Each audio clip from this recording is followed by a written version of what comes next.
Welcome back to All This Math. This is Professor Parker, and I did a video on number 1, number 2, number 3, number 4. Actually, me and Asada did videos on 2, 3, and 4. Asada knocked out number 3 and number 4 by herself. She did her thing. Shout out to her. But again, we are converting repeating decimals into fractions. Repeating decimals into fractions using algebra. So in this last video, I'm going to bang out number 5 and number 6. So first step is we take the decimal, right? And I'm going to set it up like an equation, like x equals 0.52. The 4 repeats. The 4 is the only digit that repeats. The 5 and the 2 don't repeat, only the 4 repeats. So if I were to write this out in expanded form, it would be a whole bunch of 4s. A whole bunch of 4s. A 4, a 4, a 4, a 4, a 4, a 4. The 5 and the 2 don't repeat because the horizontal bar is only on top of the 4, nothing else. All right, so that's what I do at first. Now, my goal is to create 2 equations, right? Now, I might use this as one of my equations, right? I might not. We're going to see what happens. The first thing I want to do is I want to move all 3 of these digits to the left side of the decimal point. See, here's my decimal point right here. I want to move all 3 of these digits to the other side of the decimal point using mathematics by multiplying by a power of 10. So if I got 3 digits that I need to move, I need to multiply by 1,000 because 1,000 has 3 zeros in it. So if I'm trying to move 3 digits, I need to multiply by 1,000. If I was trying to move 2 digits, I would need to multiply by 100. If I was trying to move 1 digit, I would need to multiply by 10. Notice how 10 only has 1 zero. That helps me move 1 digit. 100 has 2 zeros. That helps me move 2 digits. All right. So check this out. This is going to become 1,000x. I'm going to tell you why it's 1,000x in a second. But then this is going to be 524.4 repeating, right? And if you don't trust that, if you don't trust this, put this in a calculator and multiply it by 1,000 and see what the calculator tells you, all right? Now, why does this turn into 1,000x? Because whatever I do on the right side, I need to also do on the left side. We got to be balanced. When we do math, we got to be balanced. What I do on the right-hand side, I need to also do on the left-hand side. Right side, left side. Right side, left side. I multiplied this by 1,000 to get this number because, again, I wanted to move all 3 of these digits to the left side of the decimal point. But I also need to multiply the left side by 1,000. So that's how I get 1,000x. All right, so I got 1,000x is equal to 524.4. So another thing I want to do is I need another equation that is going to have only the repeating part after the decimal point. You see, this doesn't have just the repeating part. This has got this 5 and this 2, right? They kind of in the way. So I need to figure out what do I multiply this by. So I can't use this equation, right? I can't use it because this equation has these 2 digits also to the right of the decimal point. I need a number where only repeating digits are to the right. So I got to manipulate this and switch this up a little bit. So what I'm going to do is I'm going to multiply this number by 100. Now, why am I going to do that?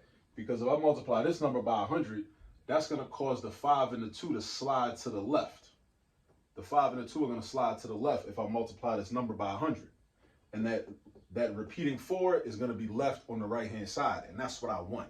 I want the repeating 4 to be left on the right-hand side so it can line up with this. And then when I subtract this equation minus the next equation, the repeating values are going to cancel out. You know what I'm saying? So then I'm going to have 100x is equal to 52.4 repeating, right? Then I draw my line, and then I'm going to subtract. But before I go on, let's make sure we're clear, right? Where did this 1,000x come from? It came from multiplying x times 1,000. Why did I multiply x times 1,000? Because I wanted to move all 3 of these digits to the left side of the decimal point. The only way to do that is by multiplying this number by 1,000. So that gave me 524.4 repeating, right? Now, where did this 100x and this 52.4 repeating come from? Well, in order to do this method, right, I need for my repeating decimal to line up with the repeating decimal in this number right here, right? The way to create that is I go here and I multiply this by 100. If I multiply this by 100, that's going to slide this 5 to the left and this 2 to the left, right? You might be wondering what happened to the 0. Well, if the 0 is ahead of, in the largest place value, ahead of this 5 and this 2, that 0 becomes irrelevant. It drops off, right? It's like if you got $1,000, you have a zero in the 10,000s place. You got $0,000, but that zero is irrelevant. You would just say I got $1,000. It's the same concept. This zero is irrelevant, in case you was wondering about that.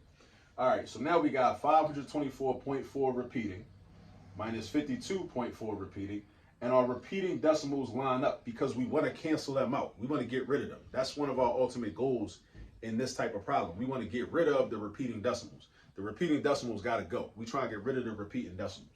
All right, so that's going to be that. They're going to cancel out, right? And then 1000x minus 100x. So we basically are combining like terms, doing subtraction with algebra. We got 1000 x's and we taking away 100 x's. That leaves us with 900 x's.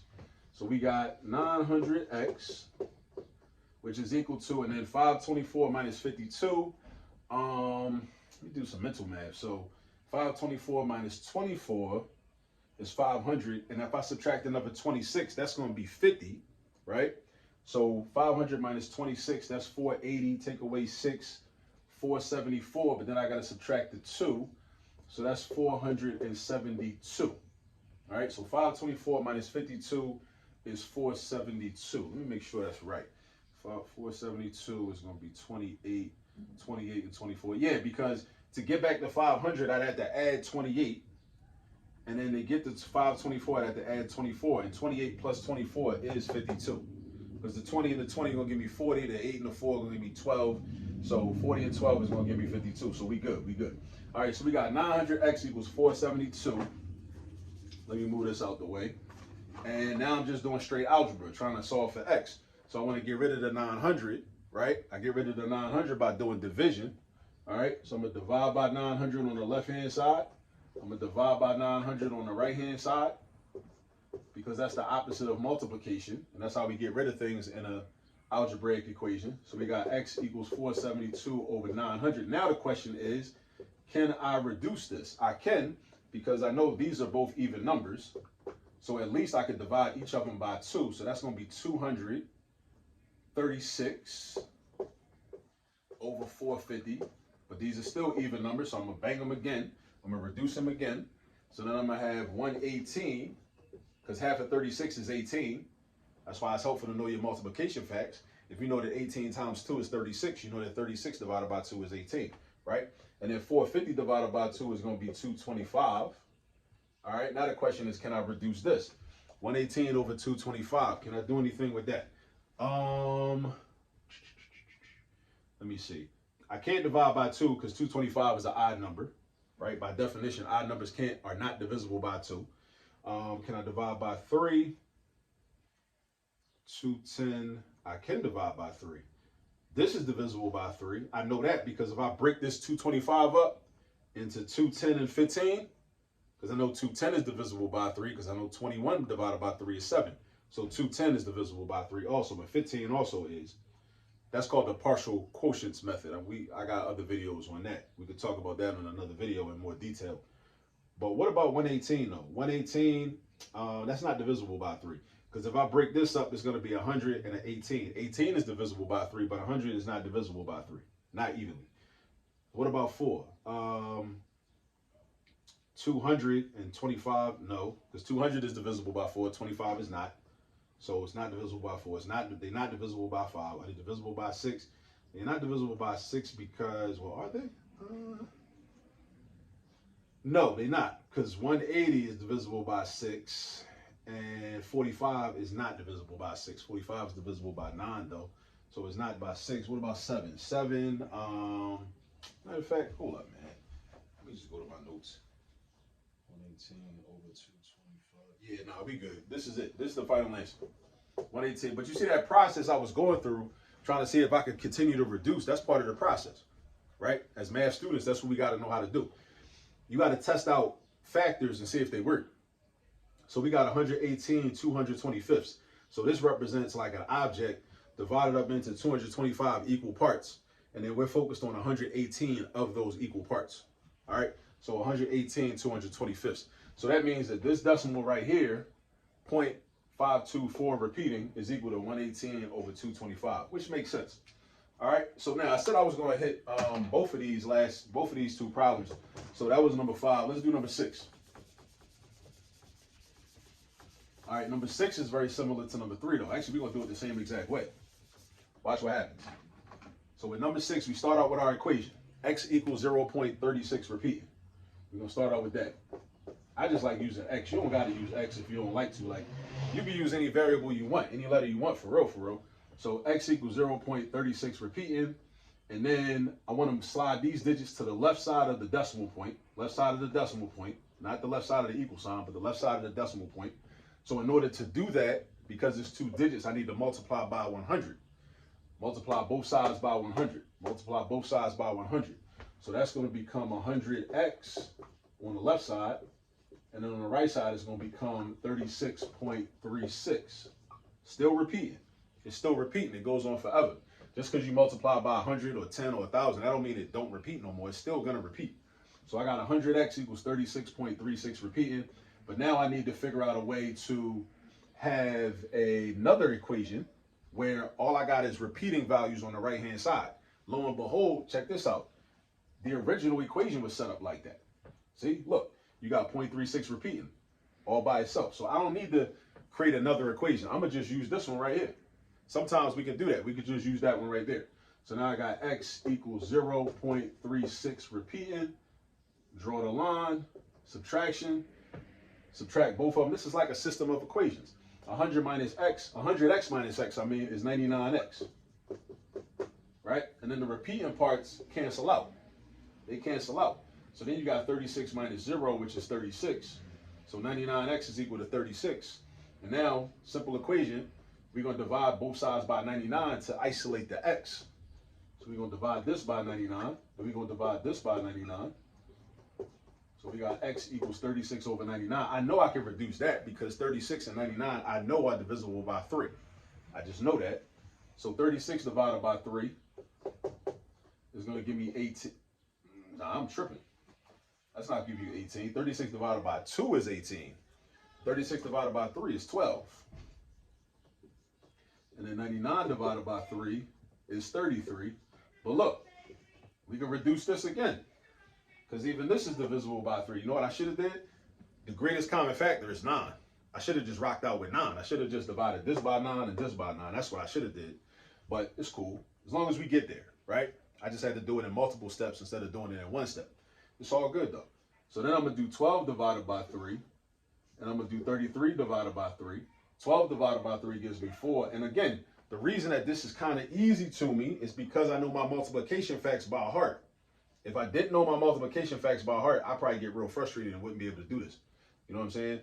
I wouldn't be able to. This would be too much.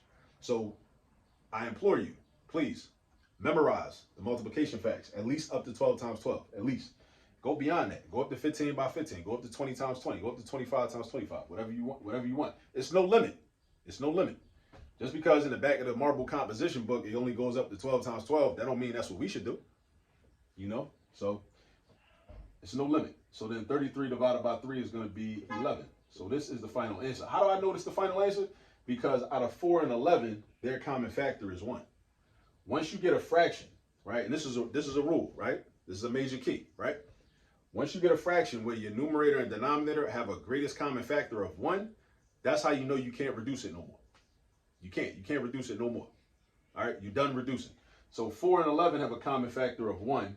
So that means we can't reduce no more. So this is our final answer. So that means that 0.36 repeating is equivalent to 4 11s.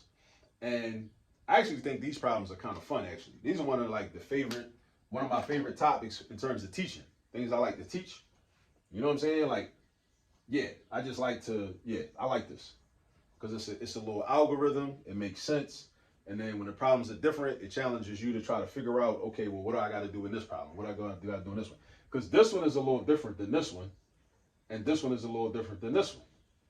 And even this one is a little different. You know what I'm saying? So it's like, and you'll notice the, like, you know, the nuances of how to do these different types of problems. So go get some practice with these, master these, and I'll see y'all on the next video. Peace.